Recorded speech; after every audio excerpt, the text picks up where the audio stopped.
As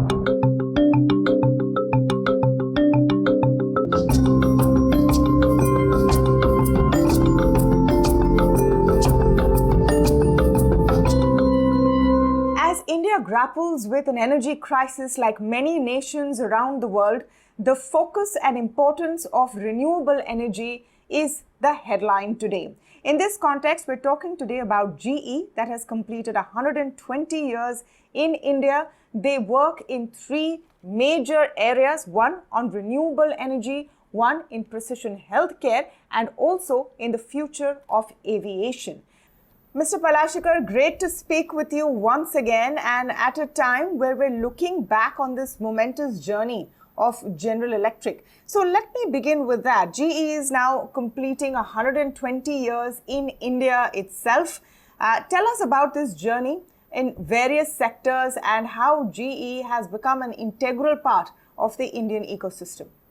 Thank you, Tamanna. It's a pleasure to be with you again, and we appreciate you giving us this opportunity. This is a very important milestone for our company. General Electric has completed just recently 130 years globally, and we are very proud in India. We are completing 120 years. So this is a huge moment of achievement as well as celebration of our presence in India. We have been present over 120 years in very large high-tech industrial businesses, may it be the power generation, may it be the renewable energy, may it be offering healthcare solutions, or may it be a lot of the aviation technologies that we help the nation and we help the customers. We started in 1902 with a hydropower plant, and as I said, this is a phenomenal milestone. After 120 years, we still contribute a lot of hydropower solutions.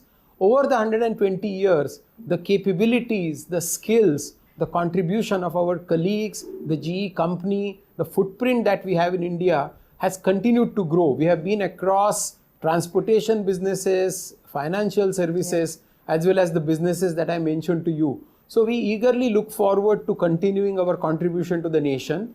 We are very proud of our 20,000 employees who add value to the nation, who add value to the world, working from India, and that is an exciting moment for us. You know, the 120-year presence in any country, and especially in a nation like India, means adaptation to the kind of landscape you're seeing on the investment side. Now, the new move on investments in India are production-linked incentive schemes. That is an effort by the government to bring in more investments. Does that sound exciting to you as GE? What is the kind of participation you see in PLIs? Absolutely. I think it is a fabulous initiative that the government of India is running across several target industries. And this cuts across the electronics industry, in the drones area, in the medical technology, healthcare. And so we have been very, very proud to participate and benefit from the production-linked incentive scheme. We have already made significant progress in a particular business within healthcare. And this is an area where we have now benefited from the scheme. We have launched and established and started operating a brand new facility at Bangalore. This is a facility in the healthcare technology space where we manufacture CT scanners, very high-end CT scanners that will benefit the citizens in the nation. It also manufactures the ECG machines, the ultrasound equipments, some of the ventilators and related equipments that we need for the nation. Talking of Make in India, talking of Atmanirbhar, this is one great example that we have been able to benefit. And we look forward to more opportunities as the government is very pragmatic in also looking at other sectors for offering these schemes, Tamanna. You know, you spoke about innovations in healthcare, and of course, that is very, very important for a nation like India.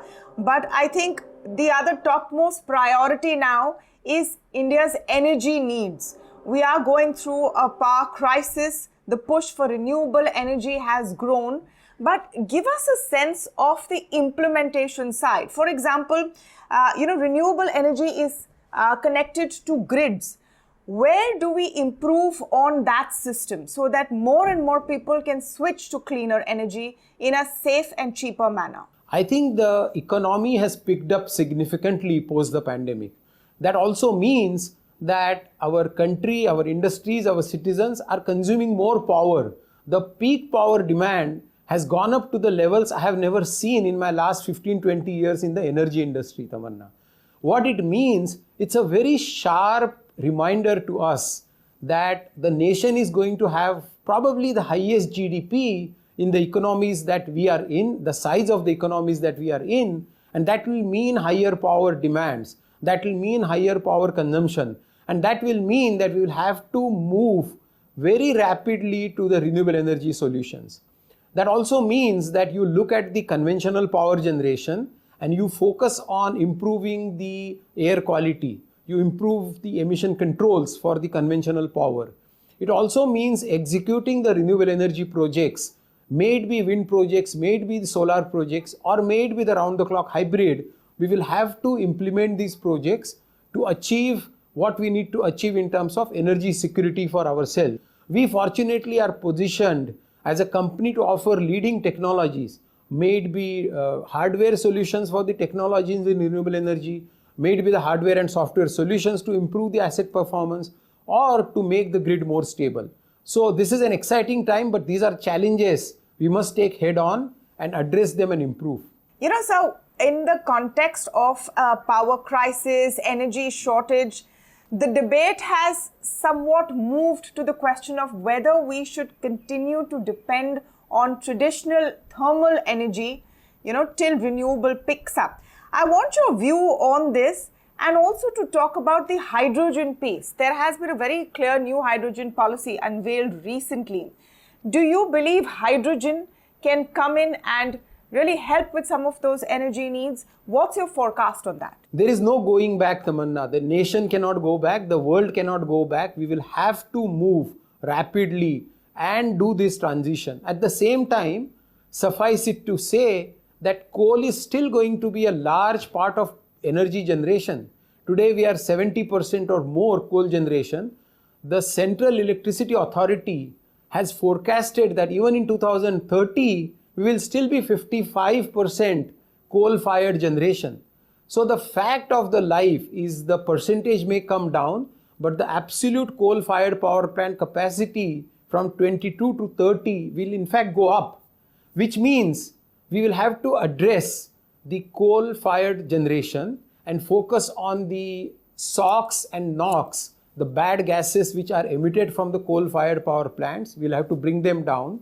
So bring those emissions down is one area of improvement. Improving the efficiency of these coal-fired power plants is the second leg of improvement. Third is upgradation and modernization. Some of these power plants, Tamanna, are 30, 40, 50, 60 years old, and there are technologies by which you can modernize them, whereby you extend their life, and when they operate, they don't hurt the environment. That is the first piece. The execution of bringing more wind generation, bringing more solar generation. The important word is generation. I think that is something that we will have to accelerate. And the third piece, as the percentage of renewable energy goes up from today's 14-15% in 2022 to the aspiration of 50% in 2030, the grid firming, the grid stability, the grid software management through the digital technologies that we could bring, this is the multifaceted approach that we will have to take. But I want to speak a little bit more about hydrogen, because you described hydrogen power as the perfect bridge. Right now, we're moving in the direction of importing more coal, looking for cheaper coal, reigniting coal plants or power plants using coal that had been dormant. How do you think hydrogen can be that bridge? And the question of the price of power. Can renewable energy become an option that is affordable? As I mentioned today, there are gas turbines which can burn 50% hydrogen. So effectively, it will come down to the hydrogen production, hydrogen supply chain, hydrogen distribution, and the cost of producing hydrogen. You are absolutely correct that today in May 2022, we as a nation are not there. But suffice it to say that the hydrogen policy which has been launched by the Government of India is a step towards accelerating our efforts to produce more hydrogen. You are aware there are some very large Indian companies who have already expressed their explicit desire to get into higher hydrogen manufacturing, And also they have expressed some very aspirational cost points that they want to bring down the cost of manufacturing hydrogen. So that is very, very positive. That journey we have just started. Only the first phase of the hydrogen policy has come out, and then there will be further progression, Tamanna, as we speak. The second piece of affordability of renewable energy, this is a reality that you correctly brought out, and we must address and face this reality. The European nations have seen, some of the other developed economies have seen that this transition from the conventional power and fossil-based power to the renewable energy doesn't happen freely. What I mean by that is it doesn't happen without a cost impact. I think the cost impact could be transitional. The costs will come down ultimately, but as you bring in more wind, more solar, more hybrid solutions, more hydrogen and different varieties of hydrogen, all of a sudden it's not going to be a low cost renewable energy. But it is a fact, Tamanna, as you highlighted, that we will have to be prepared for this transition before we reach the cleaner, affordable, sustainable renewable energy at a low cost point. We believe we will reach there, we definitely believe that, but there is a journey to be had before we reach there.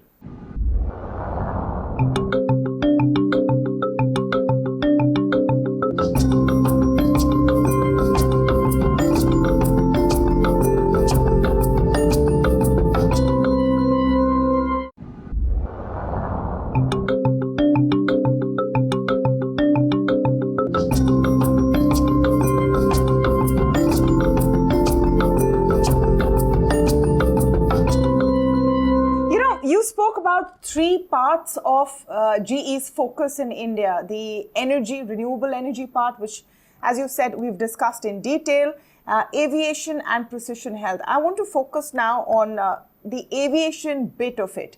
And that is extremely crucial, clearly, because if you can find alternatives to, cheaper fuel, if you can find better ways to conduct India's aviation boom, that would be of great use. Can you talk about GE's plans in this regard? Absolutely. So the current aviation engines which go on the commercial flights that we fly, Tamanna, these already are very fuel efficient and lower CO2 reduction as compared to yesterday's generation of aviation engines.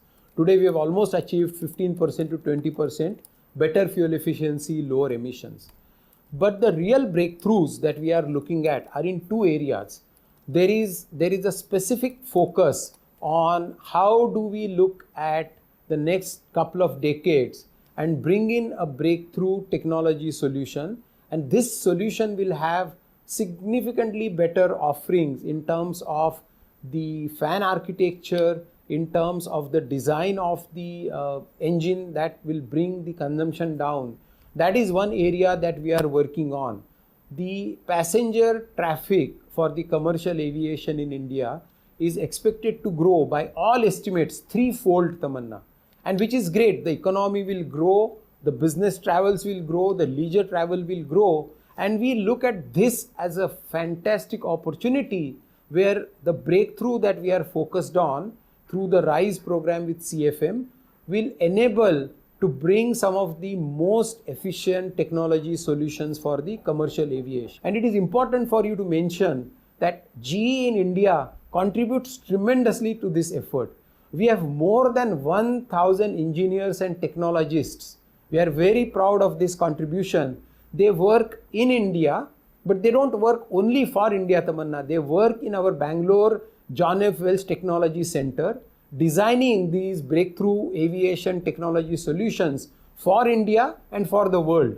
So if you think about the contribution that the human capital in GE India does, in all the businesses that we are present, when I mention you about the 20,000 strong talent that we have, they innovate and make in India, for India and for the world, and that is something that we aspire to increase our contribution, one to the nation, but also to the global ecosystem. I just want a little bit more detail on the concept of sustainable aviation fuel, because you talked about that. How would that really work? What is this sustainable alternative? If you could elaborate on it and also give us a sense of a timeline by when this will be an everyday reality in India. So there are a lot of different options within the natural biofuel options or biomaterials that can be processed in the aviation engine. And just now, the initial pilot flights have started.